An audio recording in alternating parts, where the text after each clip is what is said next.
My name is Ethan, and this is my creative critical reflection for AICE Media Studies. So, to begin, the first question asks, how does your product use or challenge conventions, and how does it represent social groups or issues?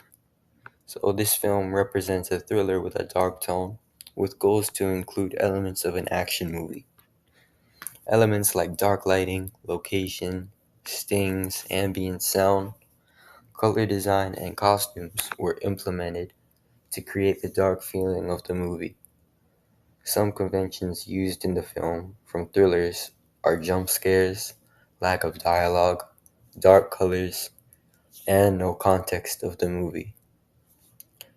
I took some inspiration from the movie 10 Cloverfield Lane, and this movie was a science fiction thriller with elements of a kidnapping story and alien creatures. The message I try to represent through my film is evil actions and its consequences. For the second question, it asks, how does your product engage with audiences and how would it be distributed as a real media text? So, something that would make people want to see this film is the mixing of action and thriller, which are popular in their own respective genres. Things I wanted to take from the action genre were choreography and fighting, as well as a fast paced story at times. And from thriller, I wanted there to be a slower pacing and mystery through suspense. So I think that a take on mixing two genres would be an attractor for people. An action movie like King Arthur and a thriller like Gothica focuses on elements of their own genre and have good examples of each element and technique in them. Gothica had a slowed pacing in order to create as much suspense as possible in order to uncover the mystery at the end. And King Arthur was very fast, and time was skipped through jump cuts and fast music. A good example of a movie that mixes these genres is World War Z from 2013. Advertisement for the film would also help attract people to the film. And the third question asks, how did your production skills develop throughout this project? So I have never edited or done anything like this before, and WeVideo helped me to develop a better understanding of editing as well as camera works, shots, movement, and sound. Techniques used in the film were completely new and thought of on the spot.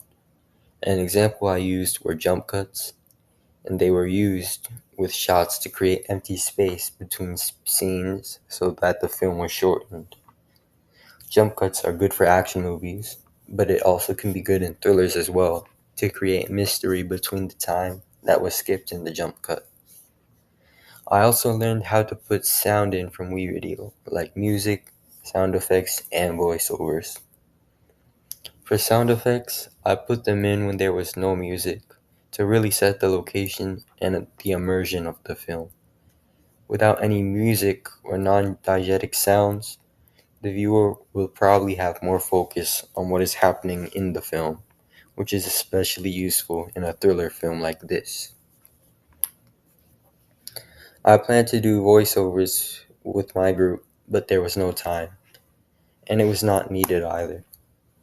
I also set the color design to gradually turn greenish and dark purple in order to create suspense and a monster thriller type of feeling. And for the last question, it asks, how did you integrate technologies, software, hardware, and online in this project? So I used WeVideo to create and edit the project. And while planning, my friend who helped on the project recommended using CapCut over WeVideo because CapCut was able to edit more precisely and at a better quality. But I chose to use WeVideo because it was the easier route, as well as a time saver because we had very little time left by the time we got our shots done.